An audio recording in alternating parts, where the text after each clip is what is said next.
Namaskar. Hello and welcome to PGurus channel. I'm your host Riya. Joining me today after a brief hiatus is Rami Desai ji as we take a look at the new developments in Bangladesh, Myanmar, as well as in the Northeast. Rami ji, Namaskar and welcome to PGurus channel. How are you? Namaskar. I'm very well. How are you? I'm doing well, Rami ji, and you've been very, very busy. And thank you so much for sparing this time. And I just contacted you 2 hours ago, and you were very kind to give us this time slot. So let's take a quick look at what is happening. Tell us, in your own words, what you see happening in Bangladesh. For example, they owe a lot of money to Adani Power. And I heard that there was a sovereign agreement, that means country to country kind of agreement to pay Adani. Why I'm bringing up that question is Laos owed more than $1 billion of electricity dues to China. You know what China did?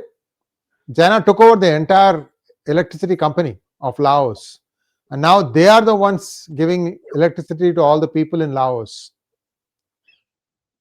And it was unpaid bills of $1 billion. And I believe Bangladesh is also owes 1 billion to Adani, Gautam Adani, and if that line is stopped, chances are that 1/5 or 1/4 of Bangladesh will not have any power. Over to you. Look, I think the Bangladesh situation as it stands right now is precarious. It's really incumbent on its elections. We are hoping for the elections to happen in a smooth manner, but we must remember that Awami League is not a part of the elections. We've seen the kind of diktats that have been taken out in Bangladesh against the Awami League, its leadership. Also, the so-called International Criminal Court of Justice, which really is just a body that is presided over by the interim government head. We've seen what they've, the ruling that they've taken out against Sheikh Hasina. So there are a couple of questions here. A, are the elections going to be fair and free? B, if they're not going to be fair and free, if they aren't going to have participation from across the board, then what is the future roadmap of Bangladesh? Is it going to have a stable government? If it's going to, let's say, in an idealistic condition, it's going to have a stable government, whoever it may be, maybe BNP decides to come back, Tariq decides to come back. If that's going to happen, well and good, India can continue conversations, negotiate. If it doesn't, if it's not going to have a stable government, if there's going to be the kind of skirmishes that we've seen in the past few years in Bangladesh, then what is India's plan? Who is India going to negotiate with? What is going to be the trajectory of radicalization? We've already seen an alarming rate of radicalization in Bangladesh. Of course, we've also seen the instability in Bangladesh garner a lot of interest from international fronts, not just the US, not just China, but also countries like Turkey have now had now have a bigger stakeholding in Bangladesh. That is going to be, that is going to prove to be very complicated. But let me say this here also. I think while we talk about how complex the situation is going to be, we must also remember that for Bangladesh and any government that is in Bangladesh, it is not going to be any other country over India simply as that, because eventually every country wants to leverage. They want to leverage power, and Bangladesh is not going to enjoy or gain any sort of popular confidence, any government in Bangladesh that allows a country like China or a country like US to have too much of influence in Bangladesh. So what I'm trying to say here is India is always going to be a necessary power because of the need for hedging. And I don't think any government in Bangladesh can ignore India completely. I think it is therefore then left upon us to analyze the situation from that point of view, wherein India is an important, indispensable neighbor, and how we engage and negotiate with any government that comes into power. Um, Ramiji, so I'm going to use your statement and ask you a question. What was India doing when China was lending them $6 billion? Look, it's not India's business, in terms of it is what they And require and how what. is conducting of free and fair elections India's business? No, it's not India's business. India can only call for free and fair elections, and we can only, as observers, watch that whether free and fair elections have happened or not. But India has a rule of non-interference, and it goes the same for Myanmar. Myanmar also, NLD, the largest democratic party, which won elections. There were allegations that they were completely rigged, and therefore the military coup happened. But India is not. India is asking for fair and free elections. It's not interfering. So I don't think India is going to interfere in Bangladesh or Myanmar elections or any other elections for that matter. It is a question of for us analysts and observers to see and decide whether the elections have been free or fair. One. Number two, India's role comes in when the government is formed, and therefore our prowess is dependent on how we negotiate, how we engage. I am just saying that, as analysts and observers, we must not disregard India's India's importance to Bangladesh as well. Yes, for all practical purposes, it may seem right now that Bangladesh has completely disbanded its relationship with India, but we must remember it was only a couple of weeks ago that Bangladesh's NSA invited India's NSA to come to Dhaka.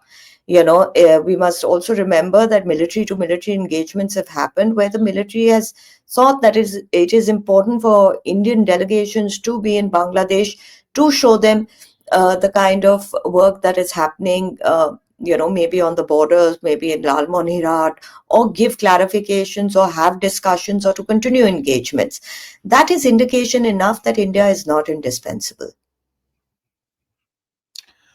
I hope you are right, because my information is that even those who are leaving West Bengal and going back to Bangladesh, there's no way of stopping them from coming back at a later date. So, I mean, I'm skeptical having seen Leaving this. West Bengal and going to Bangladesh. Hmm? What are Say you that again? saying? Leaving West Bengal and going to Bangladesh. Yeah. Why are they leaving West Bengal to go to Bangladesh? Because the special intensive revision is on right now. You mean to say Yeah, and I think Home Ministry has told Mamta Didi, you touch any SIR official, your government is going to be dismissed. See, you mean she has a problem. She needs to be in power at the time of elections to win. Let's accept. I mean, West Bengal beats to a different music as far as elections go. It's been the case for a long time. I mean, I don't know if you agree with me or not. The same set of goons have come from Congress to CPM to TMC. That's the reality there, right? So correct? that's what I'm saying, that these people who have been now leaving, I'm hearing that some villages have become empty, but they'll only come back. We don't have a way to stop that. Sure. See, now that's a different situation. See, we have to be able to analyze this more critically. Government to government engagement is different. If India has to engage, India will engage with whatever government is in power in Bangladesh, in Myanmar, in Sri Lanka, in Nepal, wherever. There is no way that we cannot engage. And to not engage would be to leave aside an entire relationship. You cannot change your neighborhood. Therefore, India will engage with whatever government comes into power. One. When we talk about what is happening with illegal immigration, that is a separate situation altogether. Illegal immigration with our porous borders, with governments like Mamata Banerjee's government and previous governments in West Bengal, we have seen a concerted effort to allow this to happen. And that has obviously, I think the results of that are there for everybody to see, whether it is post poll violence, or whether it is the kind of communal violence that we've seen in West Bengal over a period of the last many decades. So I think that, of course, is a different, illegal immigration is a different problem altogether, and that will continue, and it will continue for many reasons, because Bangladesh economically at this point has nothing to offer. India has always been a better bet, and people have always found more economic opportunities to be here. We also have a problem of radicalization in Bangladesh, which has now become uh, a bigger problem since a great friend of ours like Sheikh Hasina was ousted. Because as long as she was there, she had brought a lot of the radical groups under control in collaboration with India. One of the first things that the interim government did, the Mohammed Yunus-led interim government did, is release a lot of the people that she had jailed for cross-border terrorist activities. We have seen people, uh, people like the leadership of ABT, Jashimuddin Rahmani, make statements like uh, that we will call upon Mamta Banerjee and uh, our people in India to carve out a separate state. So, of course, this sort of radical elements have got encouragement. Instability has increased, radicalization has increased. There isn't a leadership that can control it. And therefore, we have that problem. In addition to illegal immigration, we have this problem of infiltration of these radical forces coming into the Northeast and West Bengal. So obviously, those are problems that we will have to contend with, deal with in a very different way. But if you're asking me about government to government engagement, India will engage with whoever is in power post elections. No, I hear you there. I hear you there, Ramiji. What pains my heart? I'm not holding you responsible. You're not government person right now. I'm not holding you responsible. I'm expressing my anguish. Is all I'm trying to say. So okay, Aya comes. Aya Ram, Gaya Ram. One Ram is over. Another Ram has come in. What did the innocent Hindus of Bangladesh do? Today, 350 young girls between the ages of 13 and 18 have been carefully picked up over a period of months, and they've gone missing. They don't know where they are. What has this got to do with the fact that Sheikh Hasina's alleged government was very corrupt?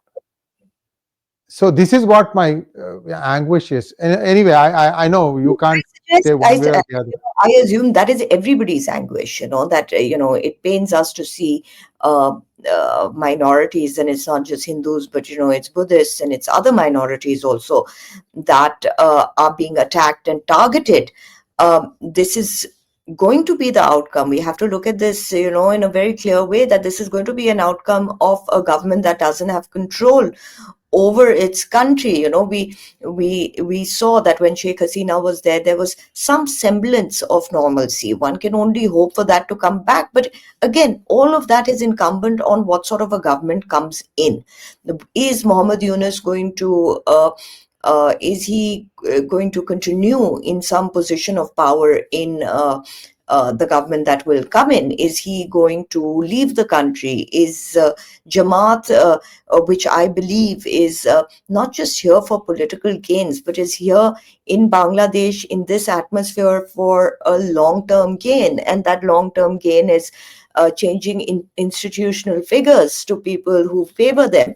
By institutional figures, I mean vice chancellors. I mean, promoting people in governance, in bureaucracy, in the military. So this sort of long game is what we should be looking at. And I think that will have long-term repercussions for us. But irrespective of anything, I again reiterate, I understand that you're not holding me responsible, but I'm just stating my analysis clear, that I think what really we should be looking at is that we cannot afford not to engage. The minute we afford not to engage, somebody else will engage, and the geography will always remain. What we need is, we need to have stakeholding, and I think Bangladesh realizes that. Otherwise they wouldn't have invited military delegations, they wouldn't have invited INSA there, and INSA would not have visited. Oh, either that, or I thought the NSA of Bangladesh came to visit NSA in Delhi. I thought it was the other way around. No? The very next day he was invited, just before the NSA's meet in I Sri see. Lanka. I see. So let's take a look at what else is happening in Bangladesh. See, what has happened is a couple of laws wherein anything that came from Pakistan used to go through inspection has been relaxed, and we are hearing that cocaine came in. ISI has started its drug peddling now through Myanmar. I mean, through Chittagong port to Myanmar and so on. And then from Chittagong port, they can take the whole goods back to Karachi, which is the takeoff center for a long time. Now that Afghanistan has stopped growing opium, that whole thing is now run dry, and that is now being revived from this side. So Pakistan is involved in this. Uh, Um, Look again. Sorry, I have to cut you, because again we're mixing things. Now, what Pakistan is doing, we can't blame Pakistan for everything. Opium only, opium, you have heroin that comes out of opium. What is really the big problem, what is coming in huge amounts, is methamphetamines. Methamphetamines do not come from Pakistan, they come from Myanmar. Oh, no, no, no. Nothing is coming from Pakistan. I'm sorry. Pakistan has the distribution network based out of. See, my point in saying that, sorry, I have to also tell you why I'm. My point in saying this is all this is happening in Bangladesh. And then you have the American presence where they are trying to create a humanitarian corridor. And that is basically for the rare earths of Myanmar. Maybe let's leave Pakistan alone. These guys they'll do what they normally do. Let's take a look at this one, because there's still more to cover there. Over to you. So look, I think this is how it I think this is how it works. Is when we look at narcotics, the trade that is controlled by the Chinese. There are huge Chinese syndicates that have worked historically from the Golden Triangle. From Myanmar, Thailand, Laos, all these areas, Cambodia, using the river routes, have been the biggest producers of narcotics. Of course, poppy cultivation was banned in Afghanistan, and therefore the supply chains went into a shock. As a matter of fact, I think it is today that my article is coming out in the print on the narcotics trade. And I start exactly with this, that, after Afghanistan banned, and this time round, unlike in 2000, 2001, when Taliban banned poppy, this time it was enforced. And therefore, while it was enforced, within a year, 90% of the supply chain went into shock, and they had to shift. And they already had ready-made mechanisms in Myanmar. No industry can shift overnight if there isn't the infrastructure. The infrastructure was there because they were already not just growing poppy in Myanmar, but also there were methamphetamine industries. So um, while a lot of heroin and all comes in to India through these porous borders, which is the Indo-Myanmar border, the methamphetamine industry has also increased, and therefore that also comes in. Now, where Bangladesh comes in is, Bangladesh has the same problem. A lot of these drugs is going into Bangladesh as well. Even during the time of Sheikh Hasina, she had to enact a law where the penalty was a death penalty for traffickers of methamphetamines, of specifically yaba pills, because it became such a huge problem. Yaba pills is a combination of codeine and amphetamines, something like that. So what it does is it keeps you awake. It can keep you awake for 3 nights. A lot of people who were even in the IT industry were taking it so that they could enhance their performance. And this became a big problem in Bangladesh, and they had to enact these very, very serious laws against trafficking. In India, again, we have got a lot of this substance coming in, not just in areas like Champhai district in Mizoram, but in Assam, in Nagaland, in Manipur, but also in areas like Andaman and Nicobar Islands. It was in 2004 in December that in Andaman and Nicobar Islands, a Myanmarese trawler was caught with something like 1.3 billion worth of methamphetamines, some 38,000 kilos or some, humongous figure like that. It's there in my article. So we have to understand what the supply chain is. Now, where does Bangladeshis come in is in terms of Rohingyas. Rohingyas are used as traffickers. And it was the Rohingyas who were trafficking inside Bangladesh as well and continue to do so. How does it come into India? See, it cannot come into India through the Pakistanis, through the India-Myanmar border, because the India-Myanmar border is controlled by the ethnic armed organizations. It has to come with the trade routes that are controlled by them. So you'll read in my article that I've written that while the EOs expect a lot from India, I wonder if they are willing to cooperate with India in finding solutions and clamping down on their trade routes that are used for drug trafficking to bring this sort of narcotics into India. So where I believe that ISI really is responsible and where they've come in a really big way that should really raise our eyebrows is the level of radicalization and bringing together the Rohingya groups. So it is known now that the ISI is training all the different Rohingya groups, which actually used to be opponent groups that used to clash with each other, like ARSA, RSO, and there are two others. And they've created what is called the Four Brotherhood Alliance on Bangladeshi soil. And we already know that some of the well, at least the ARSA leadership traces its ancestry back to Pakistan. Jununi, who is an ARSA leader, is a Pakistani who was educated in Saudi Arabia. So there already are these antecedents and there are these relationships, and ISI has come in a big way to bring these Rohingya groups together, militant groups together, and train them. And I think that is where, when we talk about ISI, that is where our alarm bells should ring, because that level of radicalization, that level of militant training is going to prove to be very dangerous for us. Now, club that with other radical organizations like Ansarullah Bangla Team and other radical NGOs. It was recently that there was an NGO in Bangladesh which it is said is funded by some other Turkish organizations that floated a map in Dhaka University, which included West Bengal, Northeast, and I also believe Jharkhand and some other states, calling it Greater Bangladesh. So these are the radical groups that we need to be really aware of, and we need to be aware of ISI's involvement. And yes, you're quite right that customs inspections of goods was the very first exemption that was given to Pakistan after the Mohammed Yunus government came into power.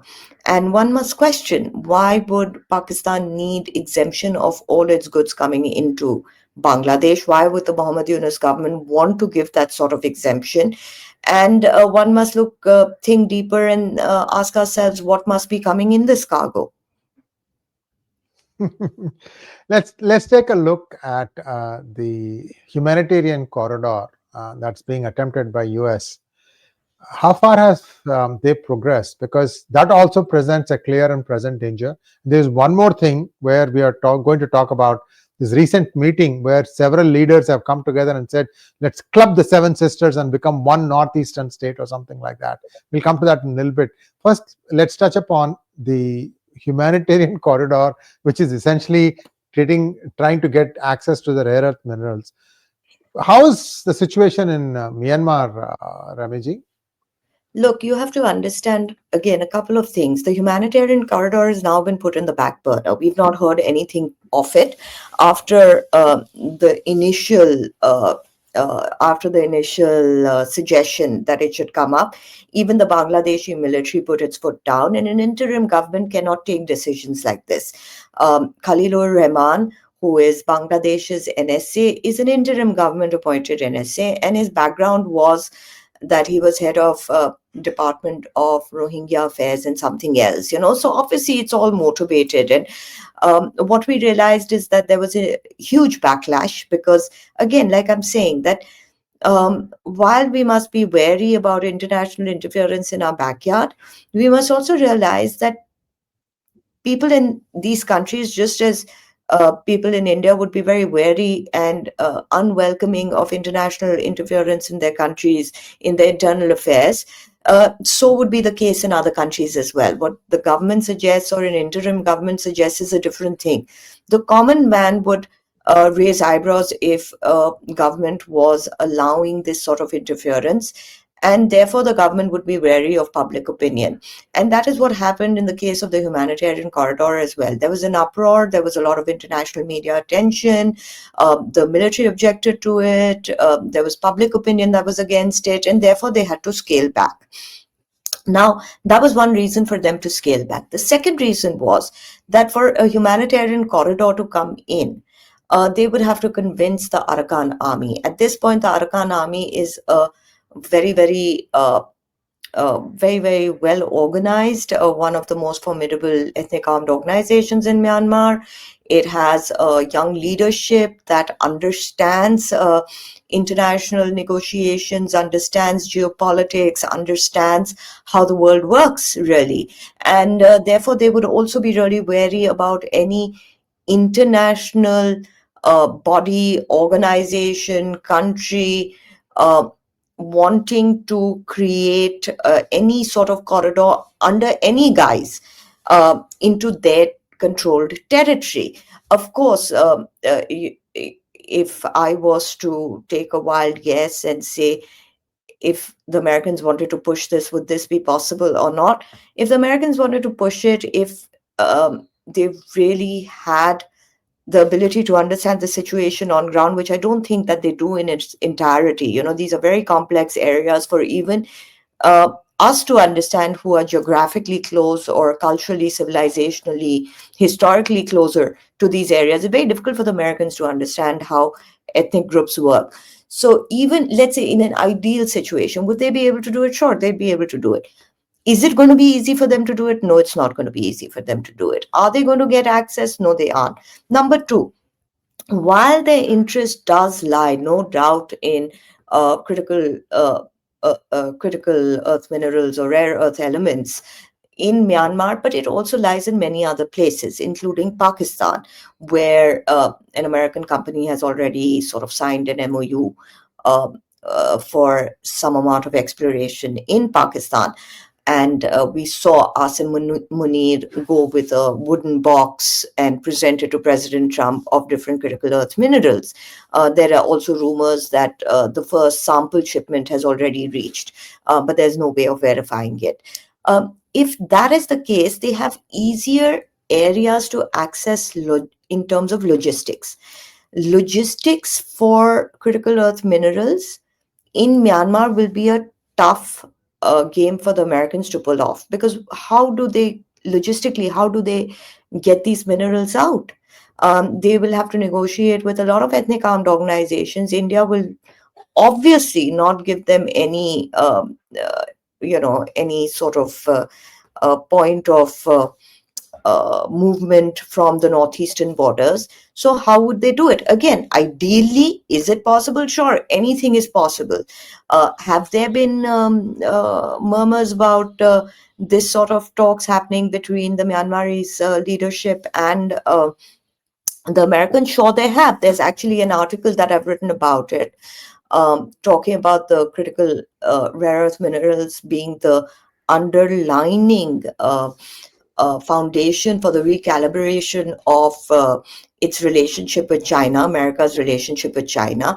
It's recently come out in one of the portals. So I've argued the same thing, that uh, the US under Trump administration has very conveniently removed any sort of sanctions over the Myanmarese junta leadership and Myanmarese junta. There have been proposals that they themselves have said that they've entertained of critical earth minerals, but logistics will be very, very difficult. And remember one thing, 90% of the processing is still with China. So where will they process it? How far will they take it for processing? These are questions that have to be answered. So eventually, the answer is that China has a first mover advantage. The Americans, they might have signed deals with Australia and other countries, don't have the first mover advantage. And we are still looking at any movements that they make today. We are still looking at the results of it coming out in not before the next 10 years. So I think we should be happy that the humanitarian corridor is in the back burner. We should be happy that the movement that we saw of any Western interference in Bangladesh has slowed down considerably from just when the Yunus-led government had come in. And I think this is going to be a wait and watch situation, and we'll have to see what the government in Myanmar and the new government that will have that will come into place in Myanmar and in Bangladesh. We'll have to see what those governments and what their agendas are and what their future roadmap is, political as well as geopolitical. Ramiji, last question. Recently, I came across a video, and I have to verify. These days, in the day of artificial intelligence, one can never say if something is real or fake. Sure. So I passed it to you, and it appears that some leaders from some of these regions, seven sisters, they used to call the states of Northeast, including Assam, Meghalaya, Nagaland, Tripura, Manipur. I don't know, I'm missing something, I'm sure. Seven sisters, Arunachal Pradesh, of course, that they should all come together and become a single large entity called Northeast. Nothing wrong in thinking of that along those lines. But what do you see is happening there on the ground? What is wrong with the way it is? Because a smaller entity is more manageable, easier to govern. They'll have seven chief ministers. Instead, you get a large space, one chief minister. It's actually going to go in the reverse direction. What is the logic behind their thought, Ramiji? Look, I don't think we should give this more attention than need be. But let me give you my humble analysis on it. I don't think they mean that it should become one Northeast. I think largely it is a political collaboration between Conrad Sangma's party and Pradyut Burman's party, the Pramotha. But we must remember that two parties means nothing in the Northeast. The Northeast has multiple different parties, has different ethnicities, has different groups, have different aspirations. All of them have different aspirations. Even within one state, you have different aspirations. You have autonomous district councils, you have hill councils, you have people demanding more autonomy, you have ethnic groups wanting more empowerment. So it is a virtually impossible task to come under one umbrella, because so many aspirations cannot really be accommodated under one umbrella.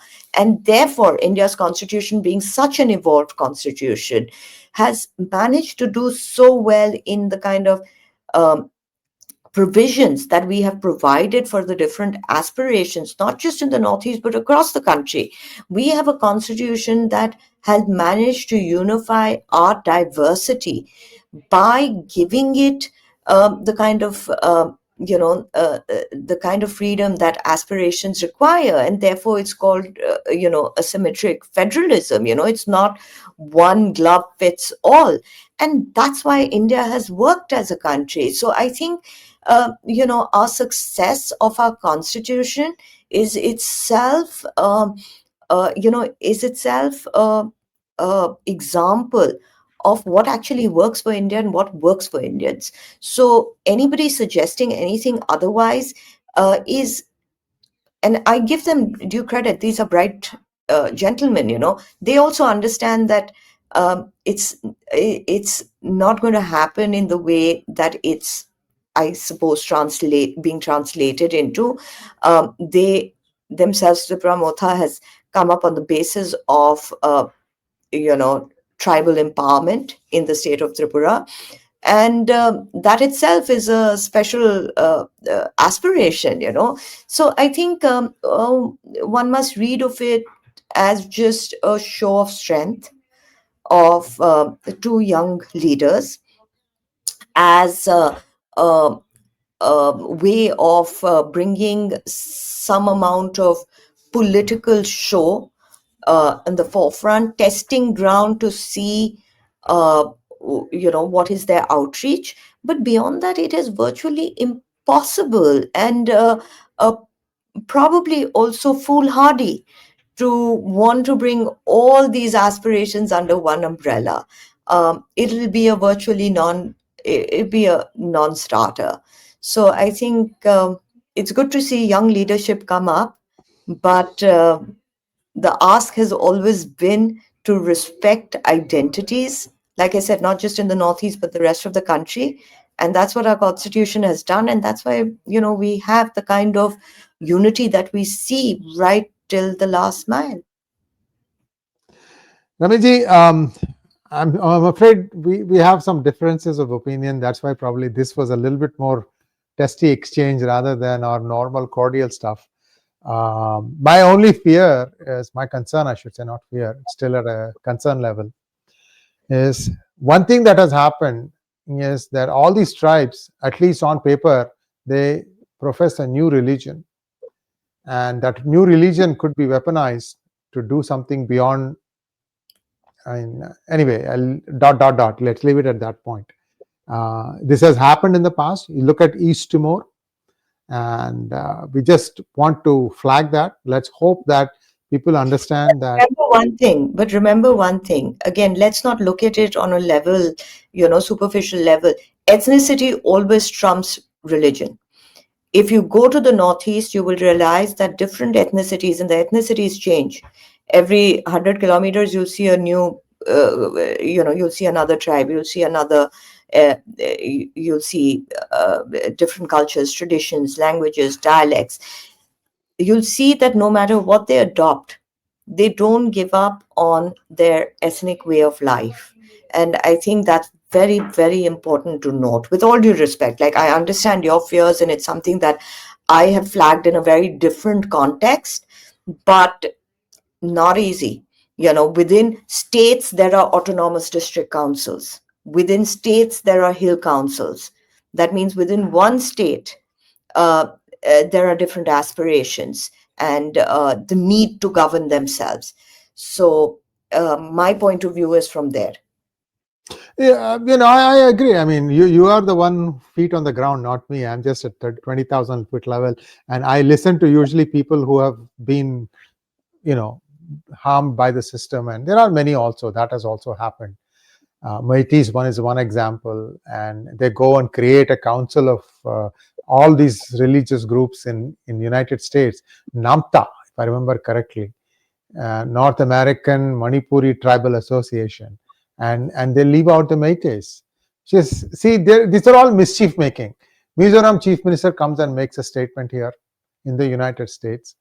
I mean, see, ignoring all these things is how we got here, is my point. And Meghalaya is on the cusp of growing economically in a big way, because if the fab development starts there, that is going to start so many industries around it. I mean, if I would not be surprised if in the next 5 to 10 years, Meghalaya is the most fastest developing state in the whole of India, because that is the kind of potential that has. And the reason that was chosen is because access to fresh water. That's what semiconductor needs most than anything else. And anyway, the thing is, Northeast is on the cusp of seeing a lot of development come its way. Let's make sure that they reap the benefits of that and not get distracted and get pulled away into all these dreams of other things. That's all I'm saying. Thank you so much, Ramiji. You are the expert. You are the final word. Okay. No, I'm not an expert at all. I always say I'm not an expert. I'm just a learner.